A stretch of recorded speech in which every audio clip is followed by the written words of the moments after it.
Preparation on car 54 begins during the week, with 15 to 20 hours put in by the crew.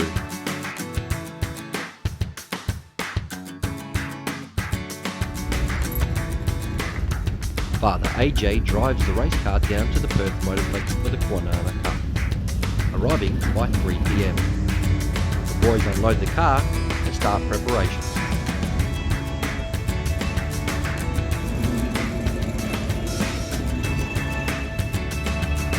David drives the car over to the scrutineering shed.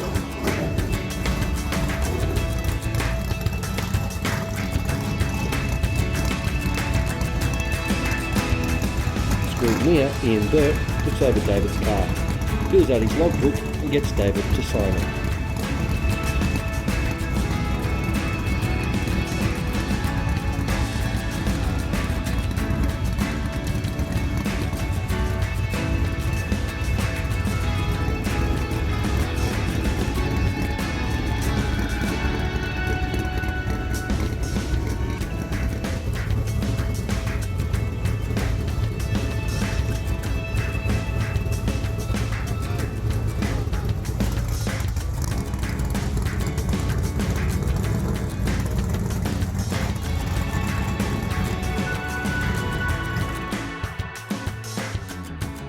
The iconic 54 car for Nylander Motorsport is a great asset the Speedway has done for many generations, quite frankly. And from Alan, AJ, the legend as he is, and having Craig, who's a good mate of mine as well, him racing, and obviously, and then now into a team management role, and the boys, they're doing a great job. And their presentation's exceptional. They've got a good car now, and their social media presence is excellent, and it's good to have them here. Because it's good having young people coming through, and late models are just a great class that's really professional and going forward in leaps and bounds, and we're proud, the Perth Motorplex is really proud on having the best late models in the country, bar none.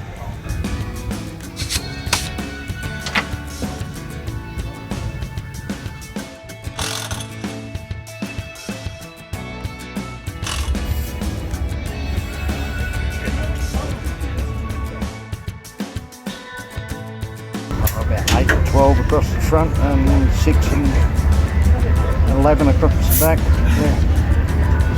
Standard on it for everybody. Does it change much as the track changes from dry slick to they wet get to a dry bit of slick? heat in them. They grow about £2, £3 overnight in each race. So you have to bleed them off, or you put a bleeder on? No, we can allowed to run bleeders, so we just self-bleed. Centre comes in, check all the tyre stagger, and then just let them all back down to the correct pressures again and start all over again. Sprint car's got like that. Yeah. And Gavin reckons the wind's like the track off. So I thought it might be. Yeah. So the only reason you believe one, just in case it's hooked up. So it's hooked up. Yeah, you don't want both. Team manager takes Matthew and David down to the track, watching the track conditions as the sprint cars do their hot lap session.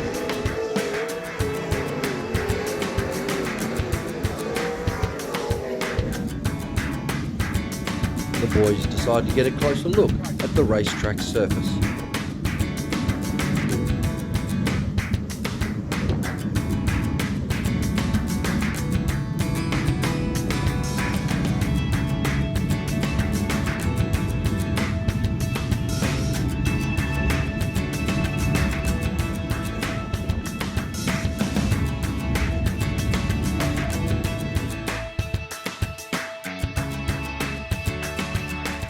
yeah, look, it's going to be drier than I thought it would. Just having a look outside, the wind's obviously very strong, so it's going to blow off. By that I mean it's going to go very dry slick on turn 2 in particular, and you can already see it in the turn 3 starting to dry out. And there's a black line starting to come out of 4, so it's already starting to dry out. Obviously they've got to prepare the track for the sprint car time trials and hot laps, and it's pretty hard to bring it back when the wind's as bad as it is out there. But it's probably going to be similar tomorrow, I think. Sorry, it's last week. Yeah. We're actually not going to make too many changes tonight anyway. There's just a couple of little changes we'll make with the right front and a little bit of stagger. So that's all we'll play with tonight. But looking at that, we'll probably go to our slicker setup a little bit earlier than we would have thought. For us, it's really about getting David to learn how to drive to the track and to the car as well. So we don't want to play with that too much. We need to be nice and consistent. Yeah, it is. He's hasn't done a lot of laps when you look at it over the years, so it's just about finishing races and just building, getting stronger and stronger every race, and that's what we hope to do. We had a reasonable run last week, learned a few things in the feature, and hopefully we can apply that this week, and we've certainly done all we can to get better at that anyway. Yeah, well, I mean, the late models obviously revolve around that right front there, so everyone's tuning it to get on that nose. You get your rear steer with that left rear fold that comes in underneath the car and helps you turn in, but that loosens the car up. So getting it on the nose helps the car turn in a little bit too, but tightens the car coming out. So that's really important. And of course, I mean, the wedge, the angle for the aerodynamics is very important for these things too. So that's half the battle there. It's hard to know sometimes if you prefer a rear of the field start or if you want to get into it and have a real good run. If we can finish top 3 or 4 or something like that, that's a really good result for us. So I just want to be consistent, have a really good run. That's all I'm chasing. Team Nylander means family. Even current Australian champion Paul Stubber calls in to say hello. The matriarch of the Nylander clan is Heather Nylander. She feeds the crew on race nights and everyone else who walks past. We sat down with Heather and asked her what Speedway means to her. Well, to be around the Speedway sport, we're like a big family. So we get on really well and it brings us all together, which we're happy with. Yeah. And wherever we go as a family. So. Yeah. I do get nervous watching David, but I know he's a very capable driver, so but they go too fast. Yeah, I tell David, now don't go so fast and keep away from the fence. Yes, I'm very proud of both boys. It's David's turn now. Matthew had a turn some time ago. It's David's turn, and goes flat out with all his sponsors and keeps everybody happy and gets the team shirts and all his promotions. Yeah, so he's doing really well.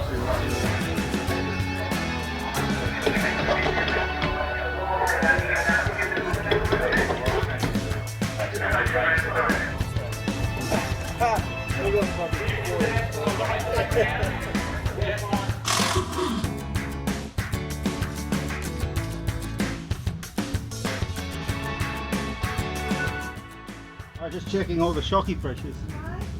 What should they sort of be? Around 80-ish. Yep. Different ones for different parts of the car. Different parts, yeah. Depends what corner you're on.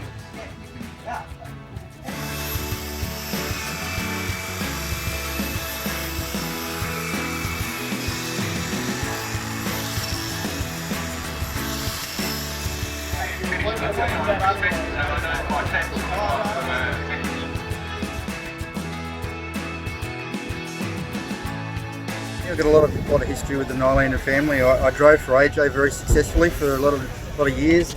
I mean, to be fair, when I went from modified sedans to super sedans, it was all AJ's doing, getting Dad involved, and he actually literally built my first ever super sedan, which got us into the V8 classes, and then from there we moved into sprint cars and then late models. Sprint cars, he did our motors still, and late models, he offered me a drive, and I drove for him, as I say, successfully for about 5 or 6 years. It was fantastic, and got a bit of history with Craig. Craig and I were best buddies there.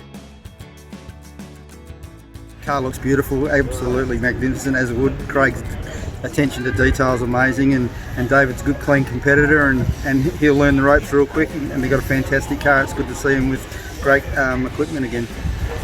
With posters to autograph and merchandise to sell, Team Nylander keep the fans happy.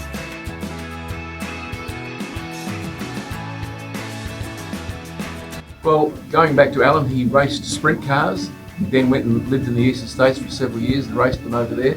He came back to Perth, got involved in sedan racing again. His brother went into his racing, as to his 3 sons. Alan and Chris Carty are also responsible for introducing late models to West Australia about 25 years ago, and they were smart enough to say, look, we don't want to race them at Claremont at the moment because we don't think we're good enough, but when we're good enough we'll come and tell you. So they went and honed their skills on the country track, and today in West Australia we've got a product that's is probably the best late model racing outside the United States of America. Alan's always been positive. Alan's never been negative. Wherever I meet Alan, he's always got a smile on his face, and he's very pro of the sport, as you know, and he loves it. This year they've got themselves a new car. Craig's managing the team, and David's having a crack at it, and it's good to see it. As you know, a family that races together stays together. I know it says the other words play together, but honestly they're doing good, and they're loving what they're doing. And of course, Alan has got a lot of knowledge, and for many, many years he was the main brains behind the engines in Brad Blake's car. So, you know, you've got a guy that really knows his stuff. Well, it will be, but you know, Dave has got to realise that it's going to take time. You just don't jump into any race car, whether you're racing a late model or a sprint car or a speed car or even a go-kart. You've got to have time behind the wheel, and he's just got to be patient. He's got the ability. The presentation of that car is second to none. It looks magnificent on the racetrack, as they've always looked. I mean, the Nylander cars have always looked good. I just think with time, he'll develop into a very strong competitor.